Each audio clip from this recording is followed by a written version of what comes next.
திருச்சி நத்தர்சா பள்ளிவாசல் சந்தனக்கூடு திருவிழாவிற்கு உள்ளூர் விடுமுறை அளிக்க தமிழக தர்காக்கள் பேரவை கோரிக்கை. தமிழ்நாடு தர்காக்கள் பேரவை மாநில தலைவர் அவர்கள் தலைமையில் மாவட்ட ஆட்சித் தலைவரிடம் மனு அளிக்கப்பட்டது. மனுவில் குறிப்பிட்டுள்ளதாவது, இஸ்லாமியர்களின் புனித மாதமான ரமலான் வரக்கூடிய இந்த வேளையில் நத்தர்சா பள்ளிவாசலில் சந்தனக்கூடு திருவிழாவிற்கு உள்ளூர் மற்றும் வெளியூரிலிருந்து அதிகமான பக்தர்கள் திருவிழாவை காணவும் தொழுகைக்காகவும் வருவதால் மக்களின் நலன் கருதி உள்ளூர் விடுமுறை அளிக்க வேண்டும் என கோரிக்கை வைத்துள்ளோம் என்றனர்.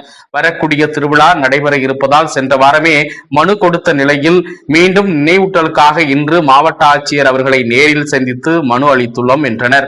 மாநில பொதுச் செயலாளர் யாக்கத் அலி, மாநில செய்தி தொடர்பாளர் அப்துல் ரஹ்மான் என்கிற அப்பாக்குட்டி, மாநில துணை செயலாளர் மயிலம்பட்டி அபுதாகிர், மாவட்ட துணை செயலாளர் சவுண்ட் சர்வீஸ் ஹாரூன் மற்றும் பள்ளிவாசல் சார்பாக மற்ற நிர்வாகிகளும் கலந்து கொண்டனர்.